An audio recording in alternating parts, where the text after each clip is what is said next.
Well, I'm naked. I feel naked without my overhead cover. It got completely destroyed in the windstorm.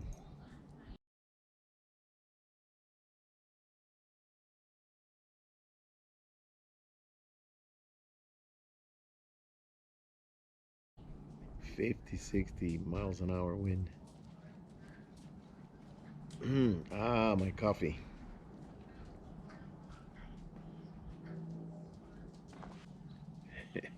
Thank you. Double espresso.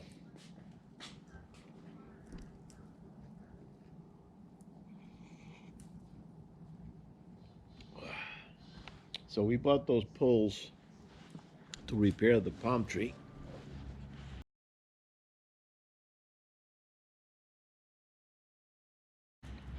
I'm gonna put a pole on each side and tie it up because that 2x4 setup that I did is not holding out too well. So I took apart the overhead cover. It was all twisted and put it on the floor here on the side of the jet ski for future recycling.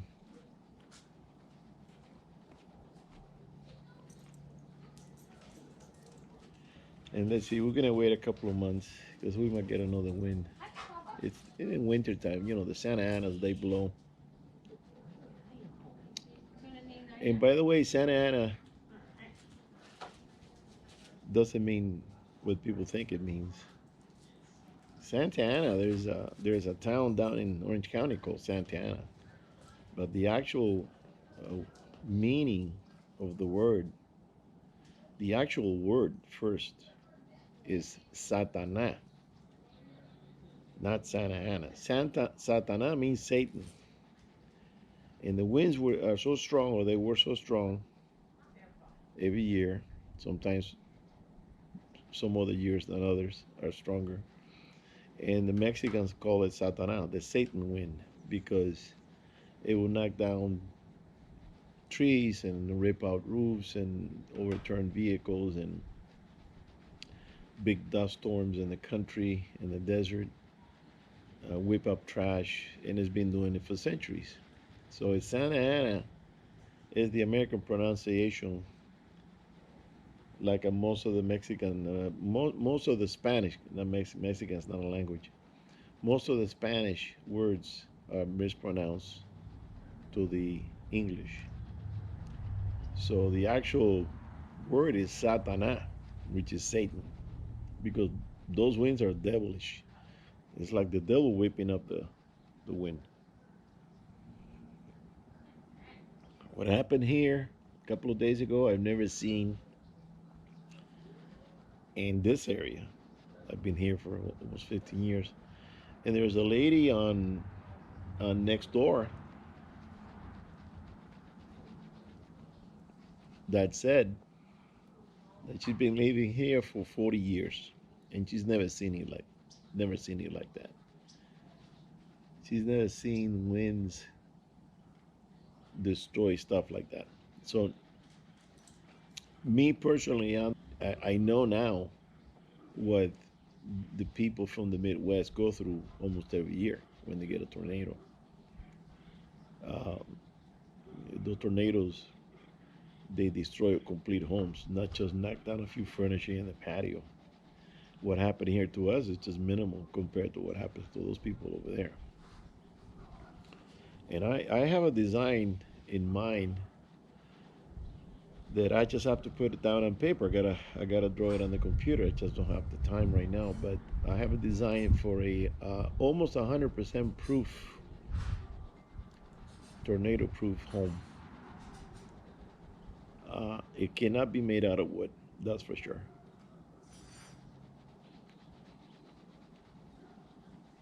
The wood here is basically the best thing for earthquakes because it flexes, it moves, you know. But for the wind, you need something very rigid. It's gotta be block, concrete, rebar, and steel. If you have those components in your structure, you're gonna have a pretty good solid home. So I'm gonna design it in a way that I'm not gonna do a mansion. I'm gonna do a single family, uh, family of four or five, big enough to make it comfortable, and also to protect the vehicles. So I'm gonna build it in with a garage for two, maybe three vehicles. If you have a boat on a trailer, um, I don't know. Maybe if you put it in a container and anchor the container to concrete, maybe that'll hold. So if you hear that this is coming, you back it in. If there's a tornado's coming, you back it into the container, lock it up, and hope the container will hold it.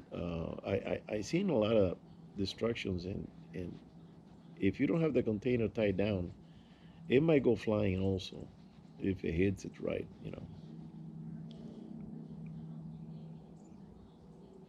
But today we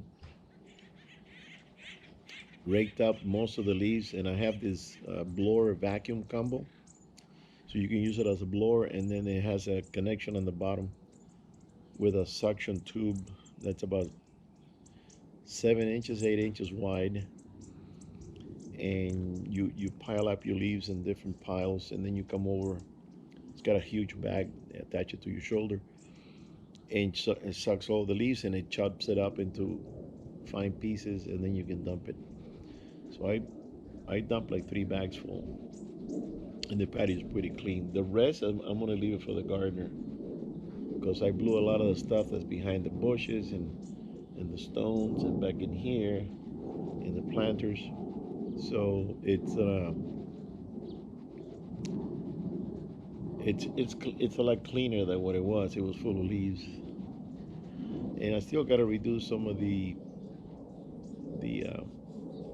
branches on the orange trees, and you know maybe the one in the front too. I'm gonna get a gardener to do that because that's a big tree.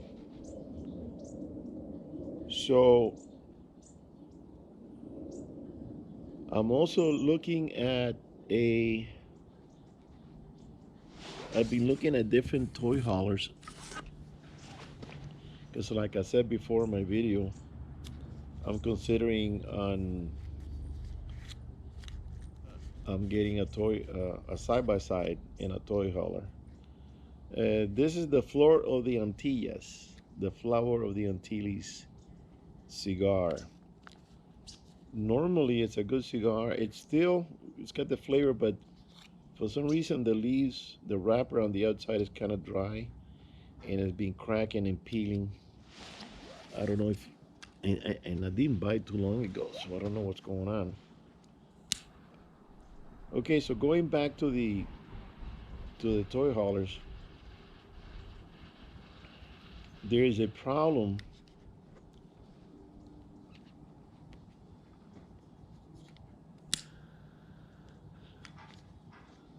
I have a In this city. There's a condition that you cannot have a vehicle, not a vehicle, a can't have a boat or a trailer or a motorhome parked in your property if it sticks out beyond the garage. So they don't want it. They don't want you to have the garage door blocked. You can keep it if you have a side parking on your property. You can keep it on the side, but tucked in towards the back. So once I remove the Blazer and the jet ski, I have roughly 21, maximum 22 feet of space for this trailer. And I've been looking at different trailers with the idea of getting a side by side. So I've been looking at side by sides, and I've been looking at I've been shopping for the tiny and the cheapest because not made of money. So I've been looking at the Massimo, the Hinsu, there's one by Coleman, and they keep getting bigger and bigger. So, and they have to be double axle also because if you're getting a side by side, those vehicles weigh roughly 1,200 to 1,500 pounds, the vehicle alone. And that's dry weight. You put gas and everything else, and then you bring your gear and your food and everything. So then the vehicle becomes heavier, the trailer becomes heavier. Now I realize that can get a side by side if I'm gonna keep it inside a toy hauler. I'm gonna have to keep the quad. Now the one that it fits, it's one called the Wolf Pup 18R J something, and it has enough room for a quad. It's got the kitchen, the bed, shower. Everything is smaller, which is I'm not too crazy about. And the length is 21.7, I think it was. So it'll fit here. The one that I really liked is one that's 24 feet long. And that one looks like it could fit a side by side, but then it's sticking out beyond where it's supposed to be. So it'll be basically in front of the garage, and I'm gonna get a call from the city, and they're gonna say you need to pull it out. Then I'm gonna have to go and pay storage, and I don't want to do that. I want to keep it here. I want to keep the quad or the side by side inside the toy hauler. Free up my garage so I can have my car in there or have more room to keep it cleaner and more open. And the only way to make the space bigger by the side of the house is to remove those two sheds. And I'm not gonna do that. Bring in pour cement another 10 feet in, and oh no, that's a hassle. I'm not gonna do that. And those trailers, then they go from 7.5 to 8 feet wide. Not too crazy about the 8 foot wide. It's a big cow that you're pulling. So I need to keep it simple. I need to keep it smaller. And I think that 18 RJ or I think it's RJH or RJRH, one of those. 18 feet is the actual box. If you throw another 3 feet on it, it's gonna be what? I think 3 feet for the hitch, because it's confusing when they give you the model number. It's not really the actual size of the trailer. It's just the model number. So 18 doesn't mean it's 18 feet. So if it's 3 feet more, it's gonna be 121. 21 feet I can fit here. So I'm gonna have to, and that's my restriction. That's what's going on. I can't go too big, and I don't want to go too big either, because I like to boondock, and you don't want to be with this huge monster pulling into small trails and in places. So that's what's going on. I'm gonna have to keep the quad, um, and just go with that. Simple. We got the guys back from the kennel, nice and clean. They took a bath, Papa. They clean their ears too. And the nails, are they okay? They cut the nails? Were you calling me? Oh yeah, they look Oh, short. oh. Because I will cut it, but I'm afraid to get to the little blood vessel and cut that vein and start bleeding and stuff. So they let them take care of that stuff. So yeah, that's the plan. Sorry if I keep bouncing. I got a habit of doing that. I jump from one topic to another. So that's the plan. I really want to get me a side by side because I want to be able to. I want her to sit next to me instead of behind me, and I want to be able to carry the dogs on the little bed that they have. Um, I have to go see trailers and actually go measure, make sure. And if I can find now, if I'm gonna load a side by side which weighs 13, I think the lightest one I saw it was 1,200 pounds.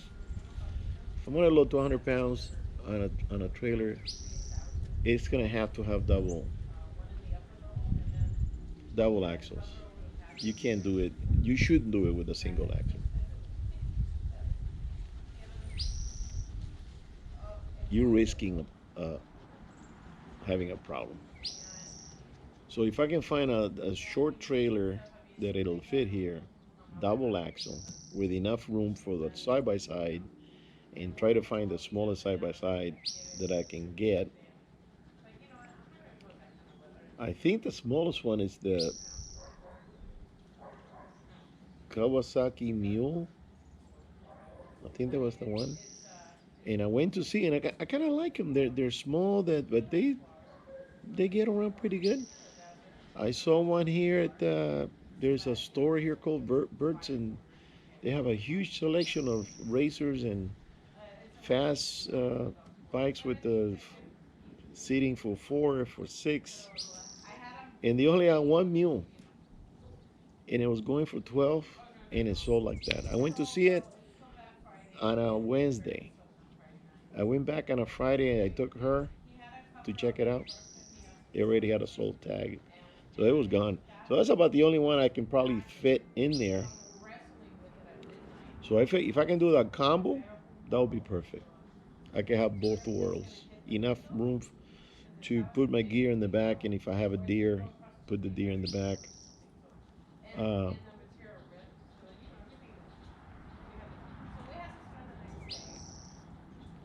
but I'm behind schedule. I'm way.